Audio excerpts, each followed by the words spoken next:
Breaking news చూస్తున్నాం. Skill development కేసులో TDP అధ్యక్షుడు చంద్రబాబు బెయిల్ రద్దు పిటిషన్ విచారణను సుప్రీంకోర్టు మరోసారి వాయిదా వేసింది.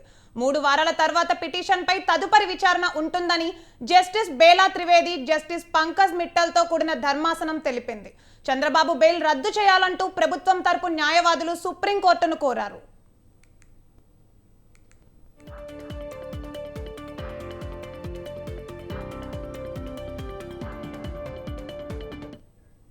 చంద్రబాబు కుటుంబం ఒక డైరీలో అధికారుల పేర్లు నమోదు చేస్తోందని, వారు అధికారంలోకి వస్తే అందరిపై చర్యలు తీసుకుంటామని బెదిరిస్తోందని ఆరోపించారు.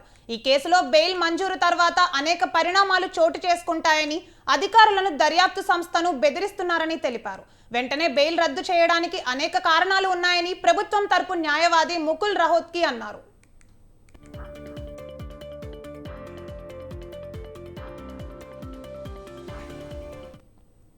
మరోవైపు ప్రభుత్వం లేవనెత్తిన ప్రతి అంశానికి తాము సమాధానమిస్తామని చంద్రబాబు తరపు న్యాయవాది హరీష్ సాల్వే అన్నారు.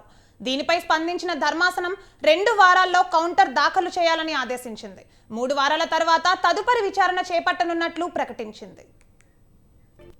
రైట్, ఇక ఇదే అంశంపై మరింత సమాచారం మా ప్రతినిధి సంతోష్ ఫోన్ లైన్ లో అందిస్తారు. Santosh, over to you.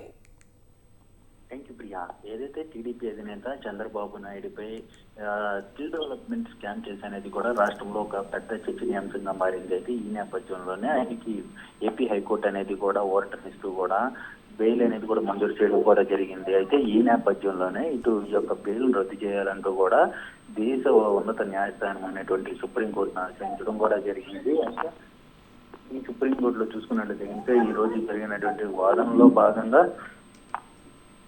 ఏదైతే చంద్రబాబు నాయుడు బెయిల్ రద్దు చేయాలంటూ కూడా ఇటు సిఐడి తరపు న్యాయవాది అయితే కనుక వాదనలు వినిపించడం కూడా జరిగింది. మరోవైపు ఇటు చంద్రబాబు నాయుడు తరపు న్యాయవాది సైతం కూడా బెయిల్ అన్ని అంశాలతో కూడినటువంటి బెయిలే వచ్చింది అంటూ కూడా ఇటు హరీష్ సాల్వే కూడా, సిద్ధార్థ లోత్రా సైతం కూడా వాదనలు వినిపించడం కూడా జరిగింది. ఏదేమైనప్పటికీ ఈ యొక్క విచారణ అనేది కూడా 3 వారాల పాటు కనుక వాయిదా వేయడం కూడా జరిగింది. అయితే కౌంటర్ దాఖలు సైతం కూడా 2 వారాల్లోనే కౌంటర్ దాఖలు చేయాలంటూ కూడా ఇటు ఆదేశాలు జారీ చేయడం కూడా జరిగింది. ఏదేమైనప్పటికీ స్కిల్ డెవలప్మెంట్ స్కామ్ కేసు అనేది కూడా ఇప్పుడు సుప్రీంకోర్టులో ఉత్కంఠను అనుకుందనే చెప్పుకోవచ్చు. Right, thank you for the update Santosh.